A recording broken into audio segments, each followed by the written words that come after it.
Teníamos un pasaje de Marcos donde aparecen algunas nociones de la fe que nos interesan,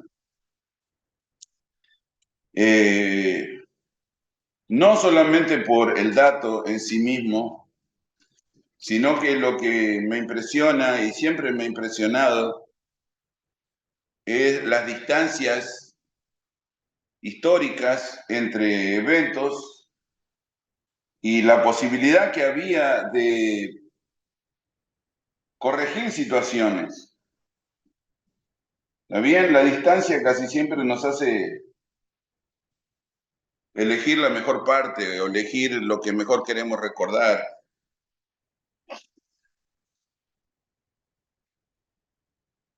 Y en cierta medida entendemos o se nos permite comprender que el tiempo suaviza los eventos y los vuelve un poquito más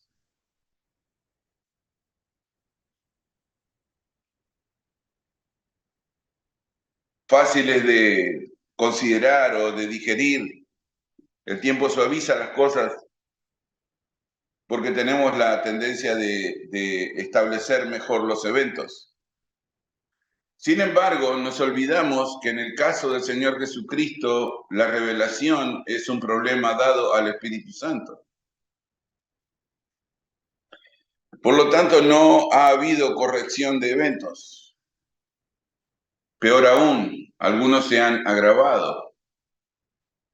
Porque en este caso, específicamente de Marcos 16, tienen un problema serio, ya que muchos de los finales versículos de Marcos 16 no están en los primeros manuscritos.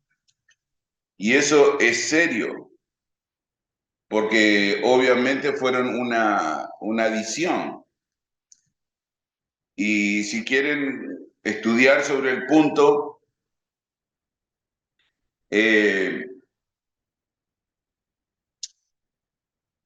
a partir del versículo 14 hasta el final, no aparece en los primeros 11 manuscritos. Entonces, a mucha parte de la cristiandad se le ha hecho difícil entender por qué aparecieron casi después del tercer siglo. Entonces, como son elementos tan bien cotejados, el Espíritu Santo se encargó de proteger algunas cosas, obviamente,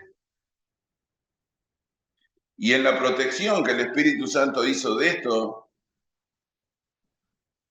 increíblemente los evangelios tienen la mejor forma de ser cotejados históricamente que cualquier otro escrito de su época.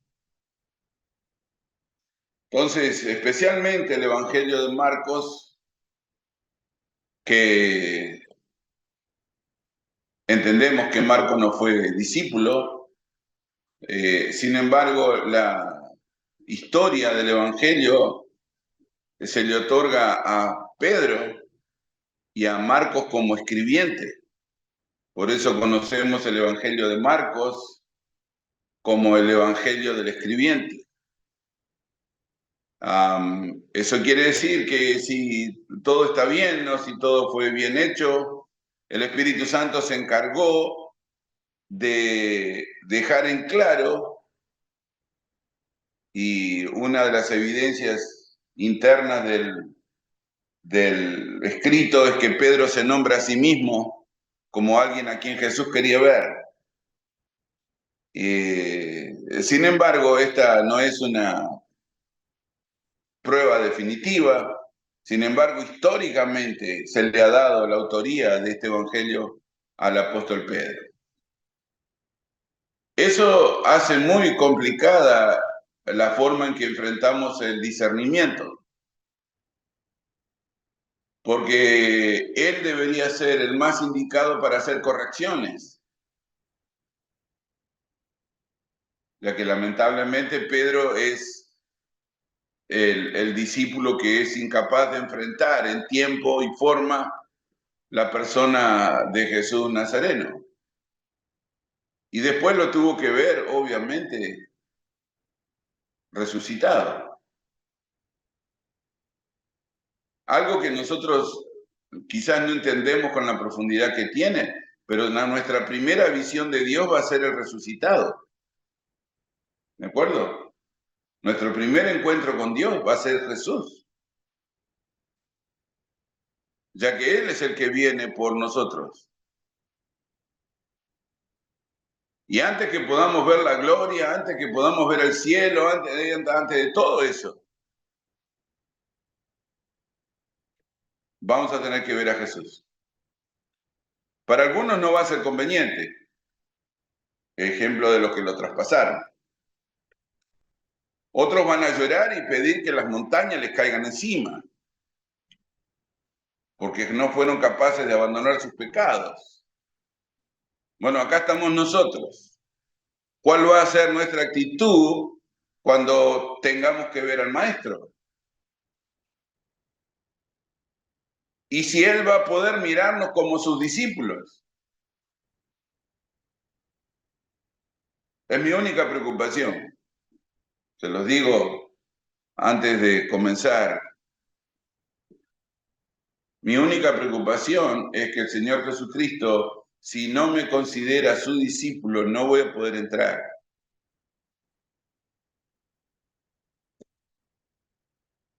Así que, más allá de la predicación de la gloria y del cielo y de los ángeles y la nueva Jerusalén, todo está todo correcto, pero un pequeño problema.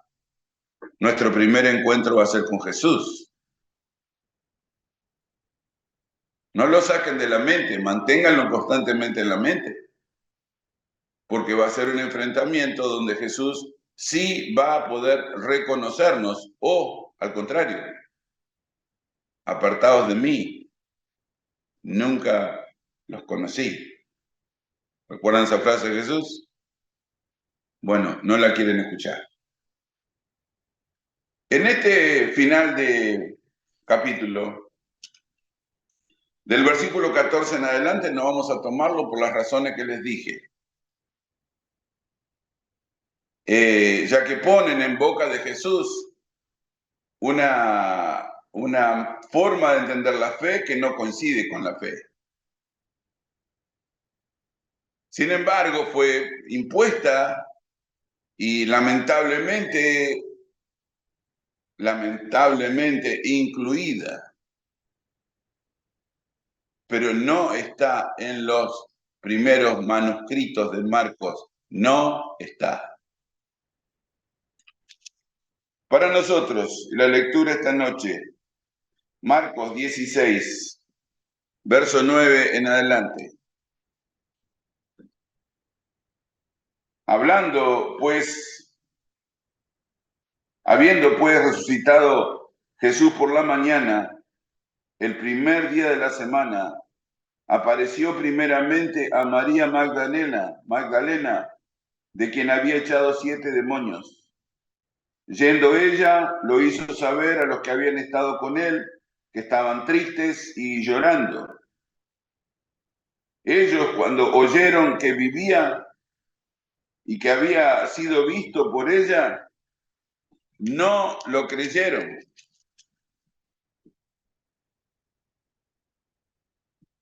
Pero después apareció en otra forma a 2 de ellos que iban de camino yendo al campo. Ellos fueron y lo hicieron saber a los otros, y ni aún así ellos creyeron.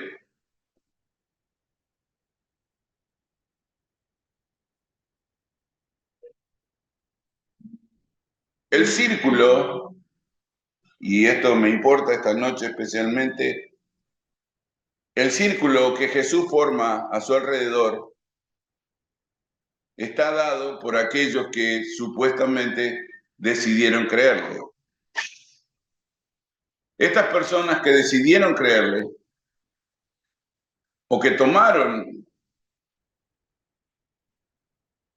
la opción de creerle, ahora, viéndolo resucitado o bajo la noticia de un resucitado, toman una decisión contraria. De eso me gustaría meditar esta noche.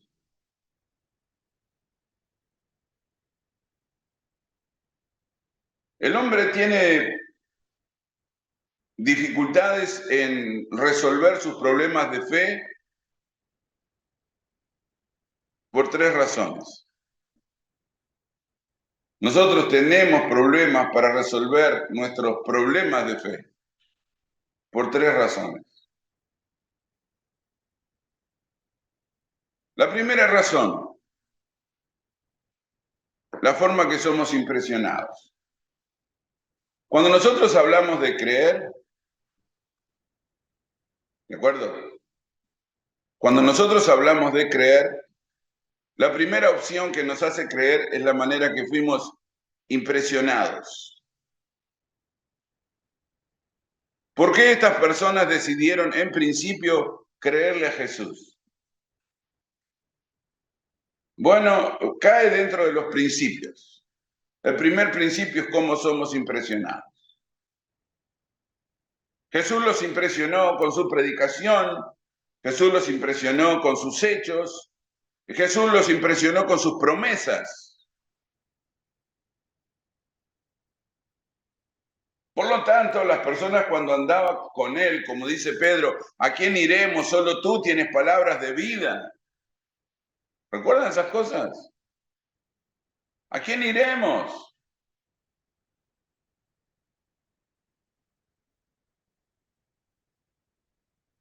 No, yo sé que tú eres el Hijo del Dios viviente. Uno se pregunta, ¿de dónde salieron esas palabras? Porque cuando llegó el momento de considerar qué clase de fe tenían, ¿quién les había dicho que Jesús iba a resucitar? ¿No fue Jesús mismo? ¿Quién nos dijo a nosotros que Jesús iba a resucitar? Bueno, el Espíritu Santo se encargó en el Evangelio de poner esto en boca de Jesús. Cuando nosotros hablamos de Jesús resucitado, es un mensaje que parte de Él, no de nuestras conclusiones. Jesús dijo directamente, voy a estar 3 días muerto y al tercer día me voy a levantar. Jesús dijo eso. Bueno, ellos aparentemente resolvieron creer.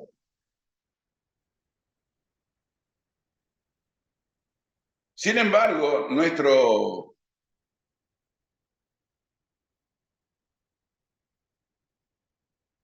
intento, nuestro deseo, siempre va por la impresión que nos dan. Y hablamos de creer como una cosa sencilla. Marianela me cuenta algo y yo le creo. Ustedes me cuentan algo y yo les creo. Yo les digo algo y ustedes me creen. Básicamente, la primera opción que nos da nuestra capacidad es cómo nos impresiona. Pero ¿saben qué? Las impresiones no producen fe. O sea que ya tenemos un primer problema que hay que enfrentar. Ser impresionado no quiere decir que tenemos fe. Ser impresionado simplemente resuelve la primera fase de una relación, que es creer.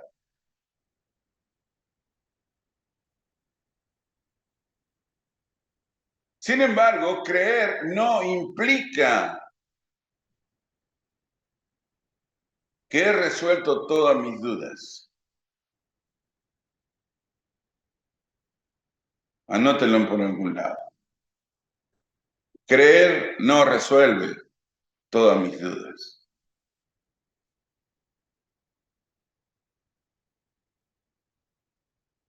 Bueno, acá tenemos personas que supuestamente declaran o quieren entender que Jesús es el Hijo de Dios, pero cuando Él les dijo que Él iba a resucitar, le creyeron. Bueno, algo no está bien, algo no funciona bien acá. Versículo 11.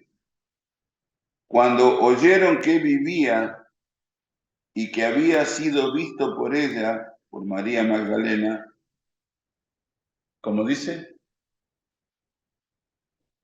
no lo creyeron, no dice no le creyeron.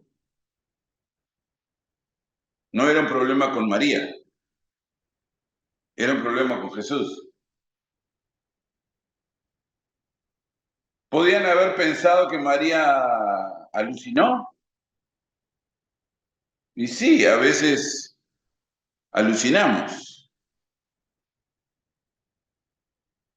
Me recuerdo 2 ocasiones en mi vida donde podría asegurar con toda certeza que vi a mi mamá en otras personas, pero un problema.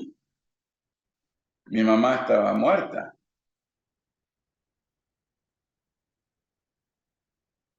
Pero me tienen que creer, yo vi a mi mamá a una distancia de, no sé, 20 pies.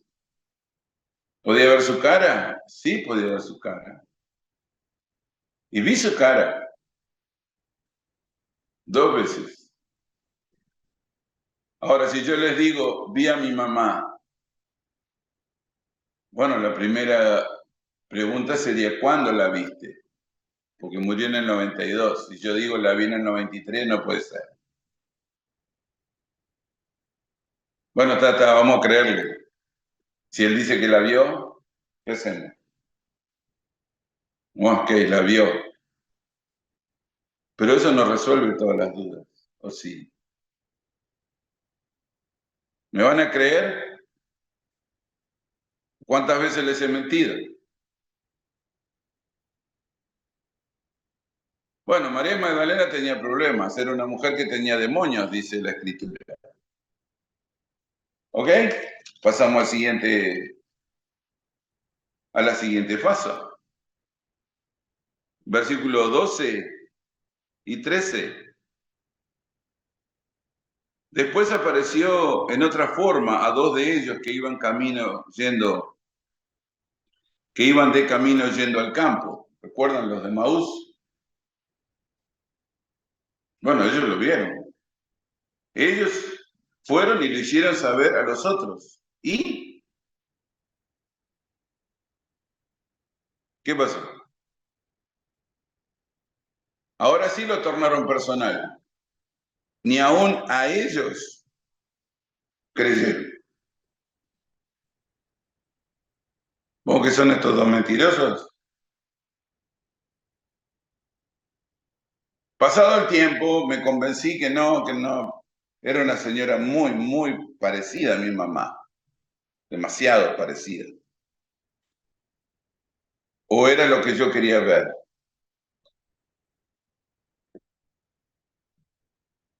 ¿Qué piensan que puede haber pasado? ¿Era una persona muy parecida a mi mamá o era lo que yo quería ver?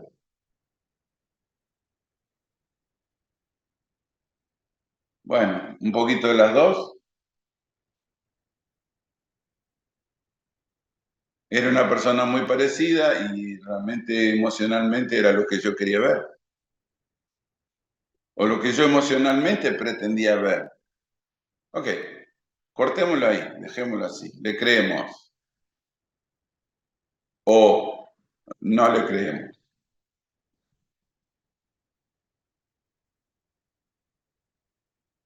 Ahora vienen otros dos y dijo, mirá que nosotros también la vimos. Ahora estos dos, ¿qué les pasa? ¿Se pusieron de acuerdo? Ahora son dos.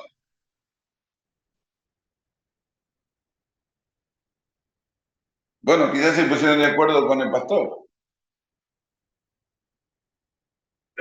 ¿Podría ser? Como son personas muy amigas mías, se ponen de acuerdo conmigo y dicen lo mismo que yo dije. ¿Ahora qué vas a hacer? ¿Vas a negar a tres?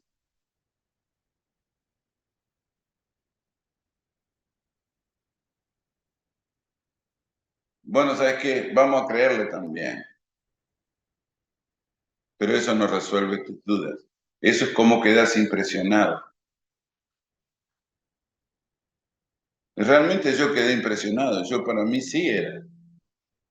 Pero es un problema muy difícil porque no hay ningún muerto que haya regresado. Entonces tengo que concluir en mi mente y en mi corazón, no era. Punto. Y me tranquilizo y no pasa nada. No me da ningún trauma ni ninguna cosa rara, solamente fue algo emocional. Aparentemente tenía muchas ganas de verla y la vi, pero no puede ser. Bueno, María Magdalena se había acercado mucho a Jesús y Jesús le había dado parte entre los discípulos y fue una de las pocas personas que acompañaron al Señor Jesucristo hasta la cruz, cosa que sus discípulos no hicieron. María Magdalena amaba a Jesús.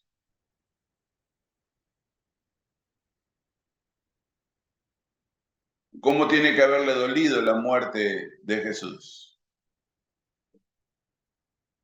Tiene que haberle dolido.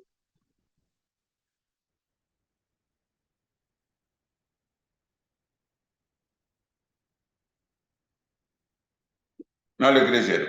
No lo creyeron. No dice no le, dice no lo creyeron.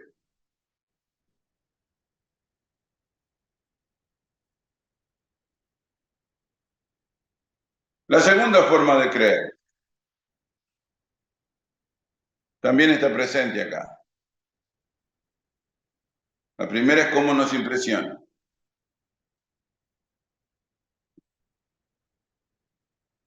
La segunda manera de afectar nuestro creer y por ende nuestra fe es cómo nos decepciona. ¿Cómo te decepciona algo que te dicen?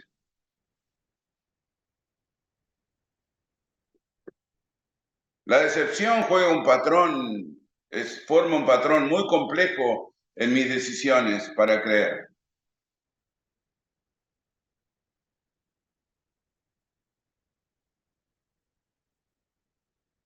Lamentablemente, la victoria que los discípulos estaban esperando del Señor Jesucristo era por sobre la muerte. Es un Jesús invencible, físicamente hablando. Quiero un Jesús invencible. Estamos en el siglo XXI y todavía seguimos hablando de héroes en las cómics, en las historietas. Todavía se sigue publicando de Superman y de Batman y de, no sé, seres que invencibles ante la muerte, héroes, les decimos.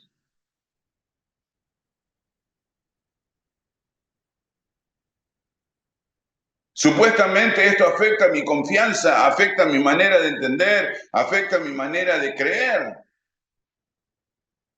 ¿Qué pasa cuando somos decepcionados? ¿Cuántos de nosotros hemos sufrido decepciones? Que pensábamos, ay, no era.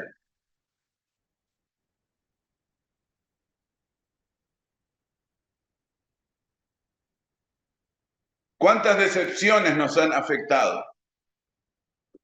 No sé, piensen 2 segundos.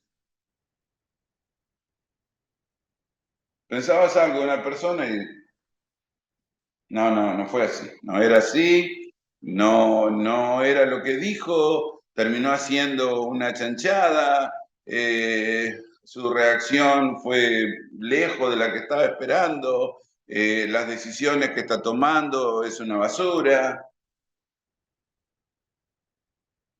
Y recibimos ese golpe en el corazón que nos impide creer.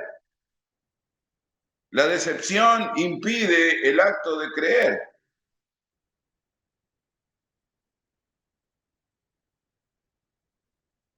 A veces tenemos que ser honestos y darnos cuenta que tenemos la medida muy alta.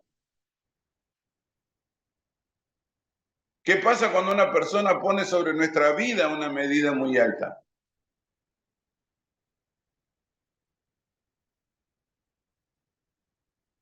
¿Cómo sabemos que estamos decepcionando a una persona? Porque reprocha cosas. Siempre que te reprochen algo porque estás decepcionando.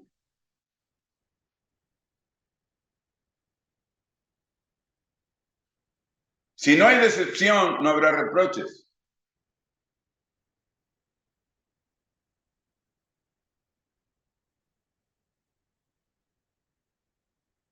¿Qué le reprochaban estas personas íntimamente a Jesús? Bueno, le reprochaban que él dijo que él vencía la muerte y lo pusieron sobre un calvario, lo clavaron y lo mataron. Oh, pero él dijo que tenía victoria sobre la muerte.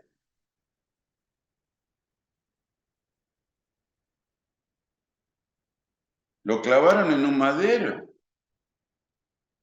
Lo bajaron de un madero, lo envolvieron en una sábana, lo tiraron en una tumba y le pusieron una piedra y lo sellaron con un sello del Imperio Romano. ¿Pueden ver la decepción? Porque siempre tenemos juicio para los discípulos de Jesús.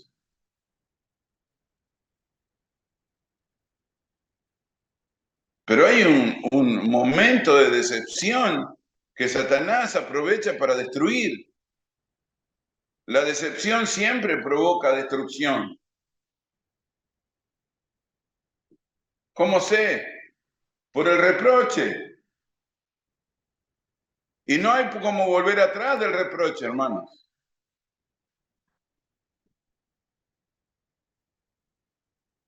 El reproche es un acto de decepción. Y la decepción es destructiva. Por dos razones. O porque yo puse la medida muy alta, o porque alguien ha puesto la medida muy alta sobre nosotros.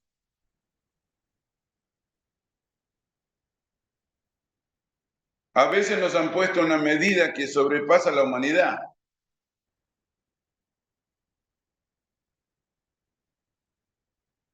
Y cuando ponemos una medida que sobrepasa la humanidad, siempre quedamos cortos. Ahora, si una persona me va a criticar por mis fallas humanas, puede hacer un libro.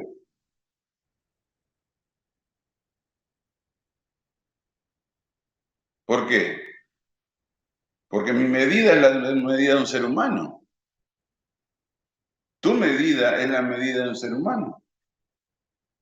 Por lo tanto, cuando alguien excede la medida, resulta falloso, no confiable, no creíble.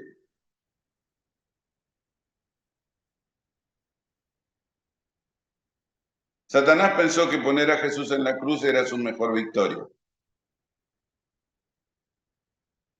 La gente pasaba por la cruz, dice la escritura, meneaba la cabeza y decía, Sarabagán, salvó a otros y no puede salvarse a sí mismo. Eso dice la escritura.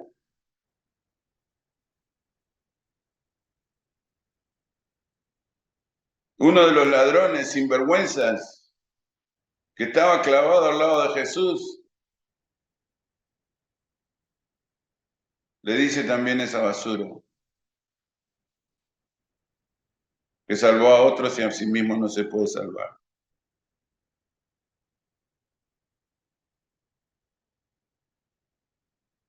¿Cuántas veces personas nos han reprochado eso a los supuestos creyentes? Dice que cree en Jesús y no puede ni siquiera tener suficiente comida.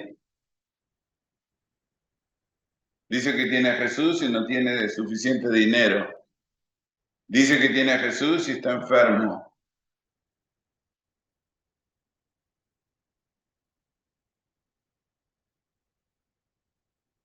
No solo menean la cabeza delante de Jesús, menean la cabeza también delante de todos los seguidores de Jesús.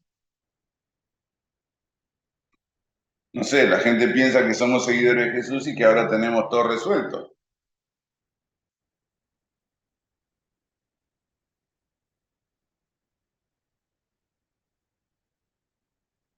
La decepción, lamentablemente, lamentablemente, se convierte en reproche y el reproche es destructivo. Bueno, es algo de esto en el corazón de todas estas personas, un gran sentido de decepción. Fueron impresionados, pero después fueron decepcionados. Es muy difícil creer en medio de la decepción.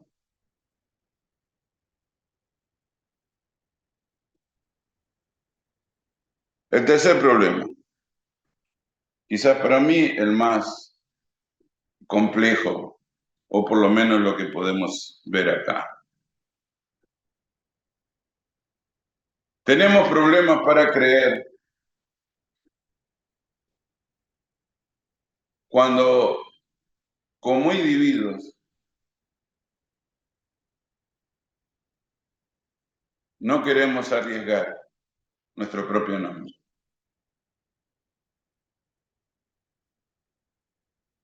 Tenemos problemas para creer cuando, como individuos, no estamos dispuestos a arriesgar nuestro propio nombre. Pónganlo de manera práctica. ¿Arriesgarías tu vida por algo que te dijo la persona que querés? ¿Lo sostendrías con tu vida? ¿Arriesgarías tu nombre? ¿Quién te lo dijo? Me lo dijo mi esposa.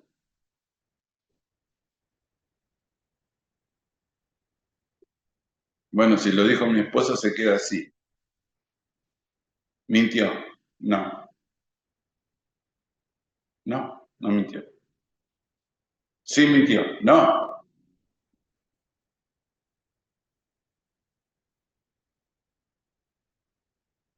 ¿Cuánto estás dispuesto a arriesgar? Ah, está complicado. Lo dijo mi hijo, lo dijo mi padre, lo dijo mi madre, lo dijo mi hermano. ¿Ok? ¿Le vas a creer? Sí.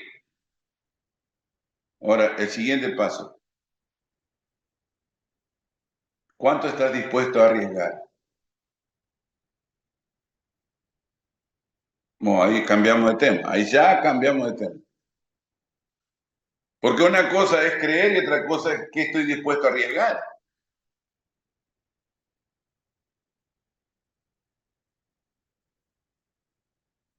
¿Por qué persona estás dispuesto a arriesgar algo?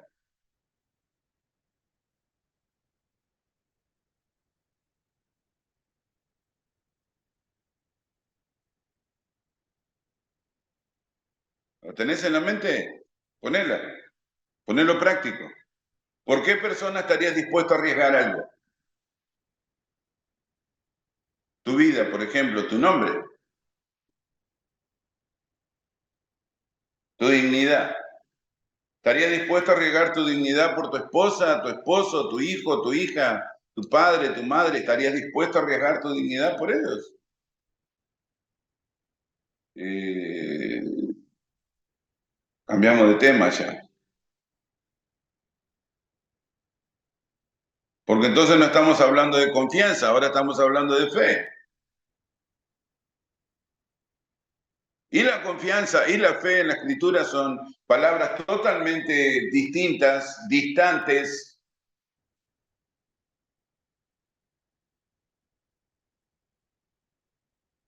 Y lamentablemente con una connotación totalmente distinta.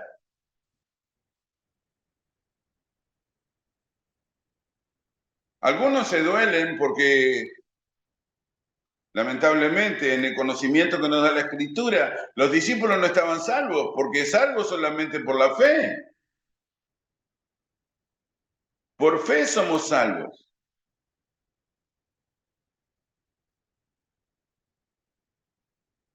O sea que la tercera norma de creer tiene que cumplirse respecto de cuánto estoy dispuesto a arriesgar.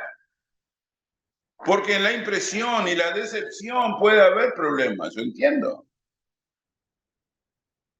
Todos tenemos problemas en la impresión y la decepción. Nos pasa constantemente. De repente una persona nos impresiona, wow, que nos golpea, y de repente se da vuelta, ¡pum!, se dio contra el suelo, no sirve para nada. ¿Te ha pasado? Es común, más común de lo que queremos admitir. Pero hay una tercera fase de creer que se transforma en fe,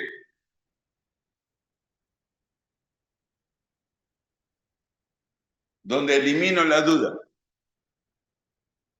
¿Qué le pasaba a esta gente acá? Era medio complicado. ¿Conocían a María Magdalena? Sí. ¿Habían dado con Jesús? Sí. ¿Había cambiado completamente su vida? Sí.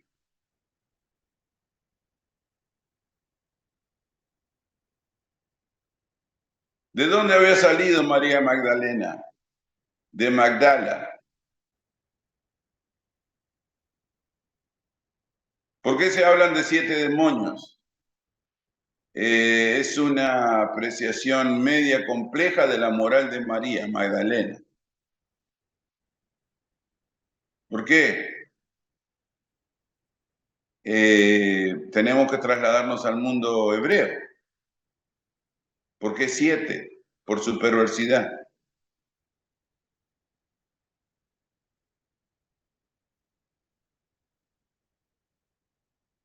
Era una mujer perversa.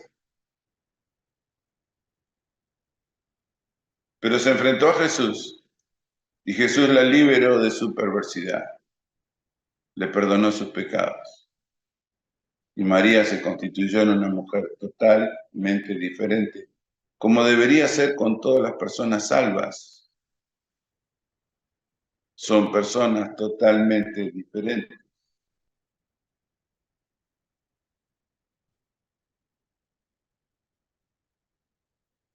No le creyeron. Bueno,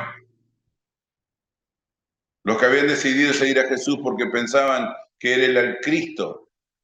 Tú eres el Cristo, el Hijo del Dios viviente. Esa fue la declaración de Pedro delante de todos y todos asistieron diciendo, eso es cierto. Jesús es el Cristo, Jesús es el Mesías, es el Hijo del Dios viviente. ¿Ok? ¿Estaban impresionados? Mucho. ¿Alcanzó para creer? No. ¿Qué pasó? Bueno, nosotros creíamos en Superman y resulta que Superman no existe.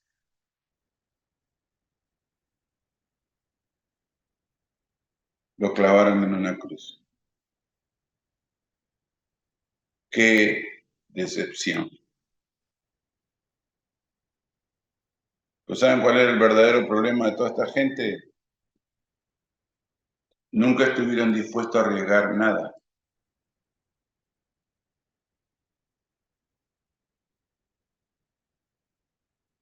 Ese también es nuestro problema esta noche. ¿Cuánto estamos dispuestos a arriesgar por Jesús?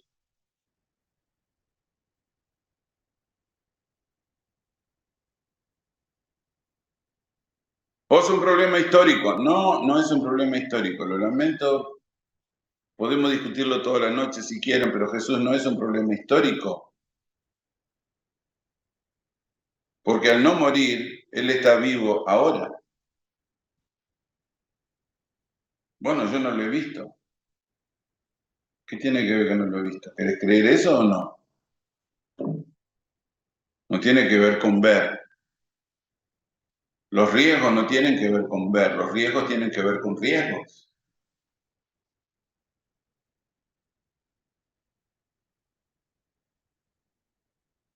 Jesús está vivo hoy. ¿Cuánto vas a arriesgar?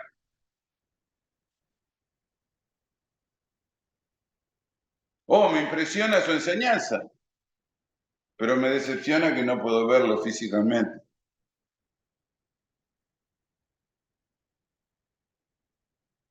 ¿Cuántos dubitan su vida en esta problemática? Oh, la enseñanza, sí, la enseñanza me interesa, me gusta, quiero aprender más, necesito saber más, pero tengo un pequeño problemita. Le pido las cosas y no salen.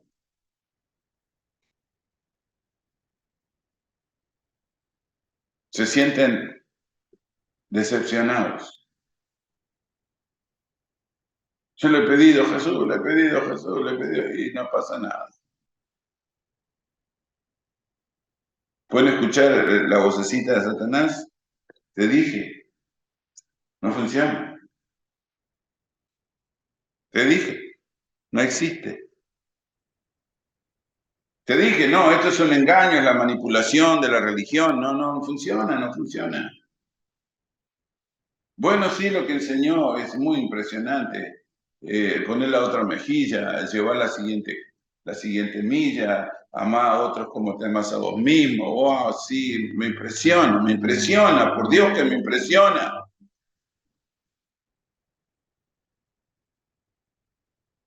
Pero le pido y no pasa nada. ¿Será que me está escuchando? ¿Qué estás preguntando? ¿Si está vivo? Esa es la verdadera pregunta. ¿Y está vivo Jesús o no?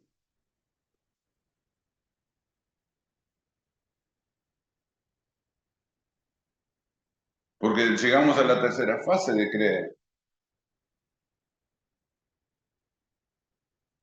Dios quiera podamos sacarnos de encima las dos primeras, entre impresionados y decepcionados, y aceptemos la tercera fase, la del riesgo.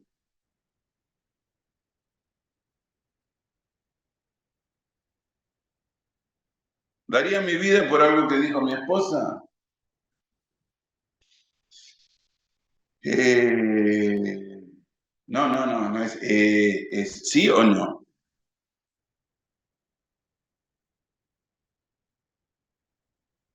¿Darías tu vida por algo que dijo tu esposo? No. ¿Es sí o no?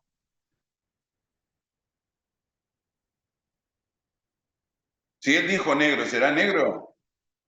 No. ¿Sí o no?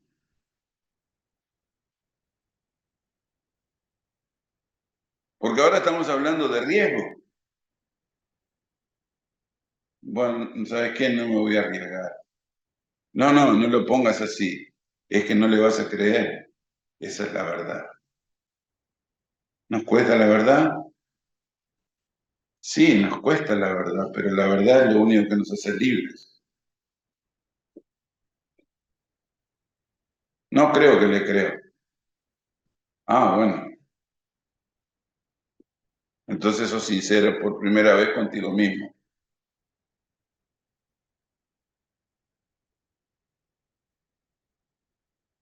Nosotros pensamos en nuestro lenguaje que decimos depende y con la palabra depende arreglamos todo. No, con la palabra depende no arreglas nada. Lo empeorás.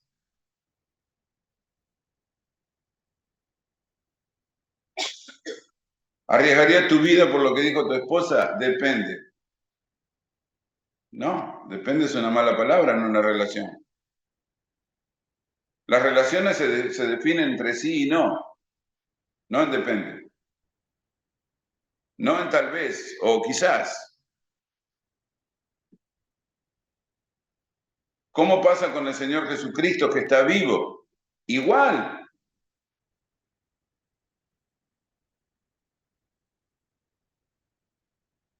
¿Arriesgaríamos nuestra vida por lo que dijo Jesús?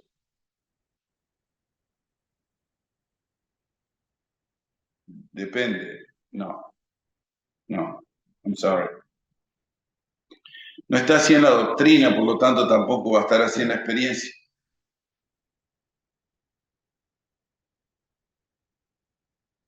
¿Cómo lo arreglo esto? Es muy difícil arreglarlo, hermano. Si esto fuera de fácil solución, estaríamos llenos de creyentes saliendo por todos lados, seguidores del Señor Jesucristo como cucarachas bajo las piedras. No, no funciona así. Lamentablemente la Escritura nos habla de un remanente cuando se refiere a los seguidores y creyentes de Jesús. Remanente.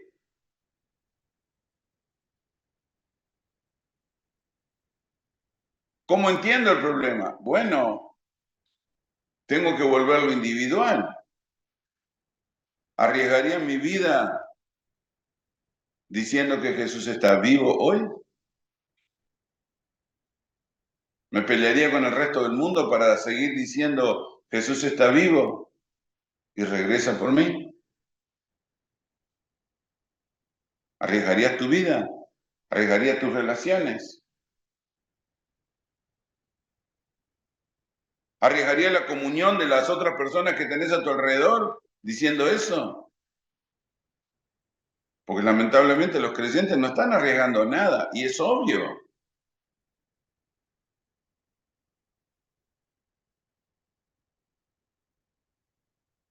Satanás ha logrado que nuestro cristianismo se convierta en un cristianismo progresista. Ahora estamos hablando de que personas salvas lo son, aunque vivan en contra de la ley. ¿Cómo? ¿Cuánto van a arriesgar por el mensaje de Cristo? Nada, nada. El Señor dijo de manera expresa que todos los divorciados y vueltos a casar están todos en adulterio. No. ¿Cómo que no? No. Me decepciona que el Señor Jesucristo haya dicho eso. ¿Qué hacemos entonces? No tomamos ese riesgo. Porque si tomamos ese riesgo en estos momentos nos quedamos sin iglesias. Se terminaron las congregaciones. ¡Puf! Desaparecen. Solo a la voz de creerle a Jesús.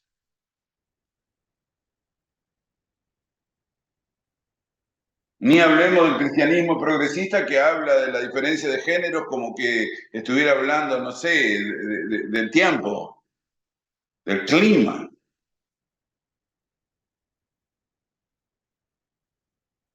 Y para Dios la negación de nuestro género nos deja en estado de abominación.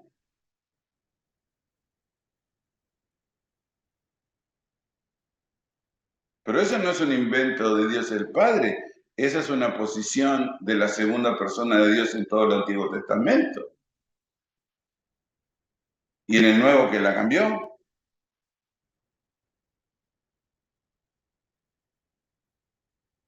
Cuando lees los Salmos no estás leyendo a Jesús.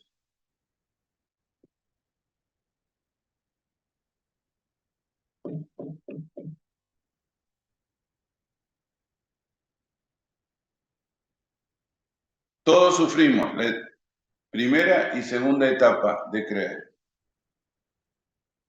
Todos somos humanos. Nos impresionamos y nos decepcionamos. Si decís que no, mentís. ¿Por qué?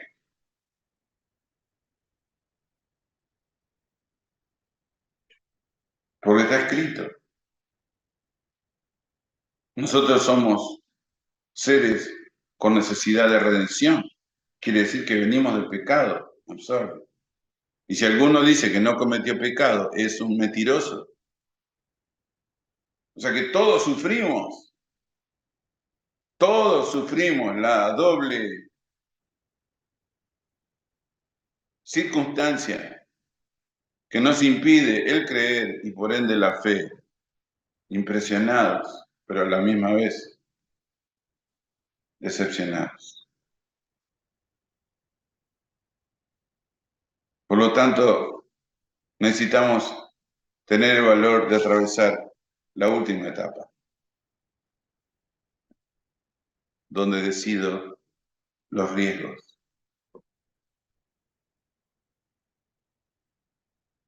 Tengo que decirte que hay personas que no les voy a creer, ni en esta vida ni en la otra. No voy a arriesgar nada.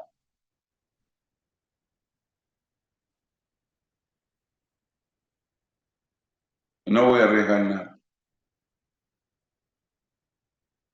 ¿Cuánto arriesgó el Señor Jesucristo al estar conversando con Pilato y la promesa de que él podía liberarlo? ¿Por qué no le creyó?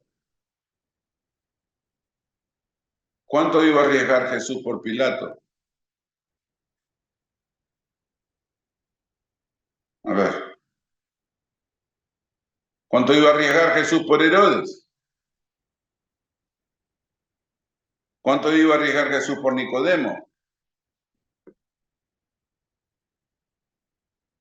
Nada.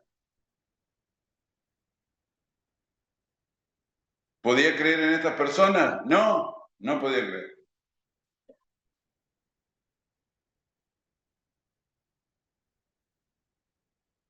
No tengan miedo, no tenemos que arriesgar todo por todos.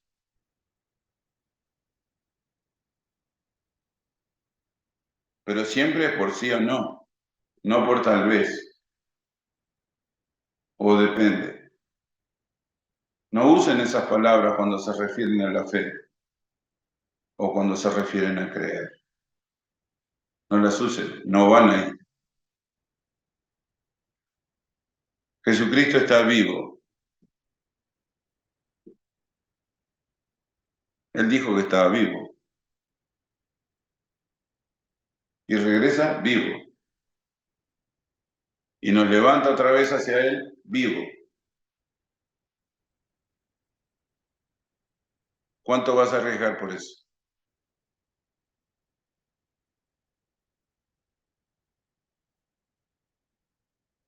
No digas depende o no digas tal vez. ¿Eso para nosotros es sí o es no? Es el punto de inflexión de la fe. La fe es la terminación de toda nuestra vida.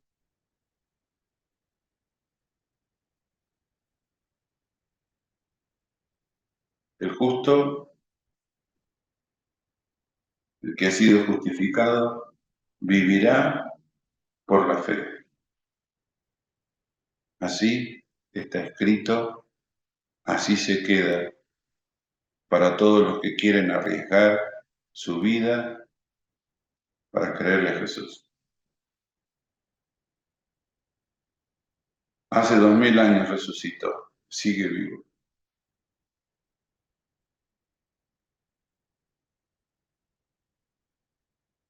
Viene por nosotros. Vas a verlo, vas a tener que enfrentarlo y vas a reír con toda tu alma o llorar para siempre. Pero está bien.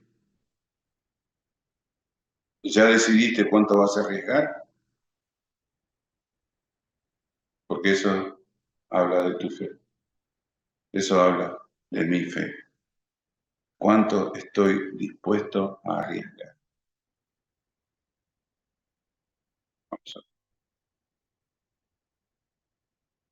Padre, te rogamos que nos permita, Señor, establecer mejores principios respecto de nuestras decisiones. Entendemos, Señor, que quizás hemos sido muy impresionados,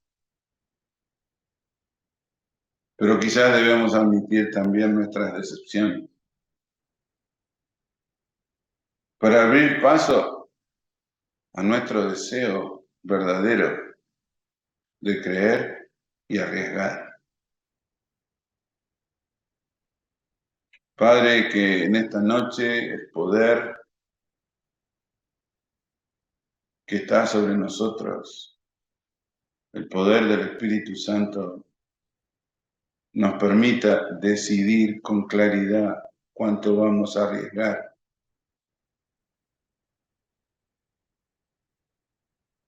porque de eso depende nuestra salvación, el valor de nuestra fe. Sabemos que Jesucristo está entre nosotros, que el Espíritu Santo lo puede hacer habitar por medio de la fe en nuestros corazones, que sea una realidad todos los días, que sea nuestra realidad todos los días. En su nombre pedimos esto y te damos gracias, Padre. Amén.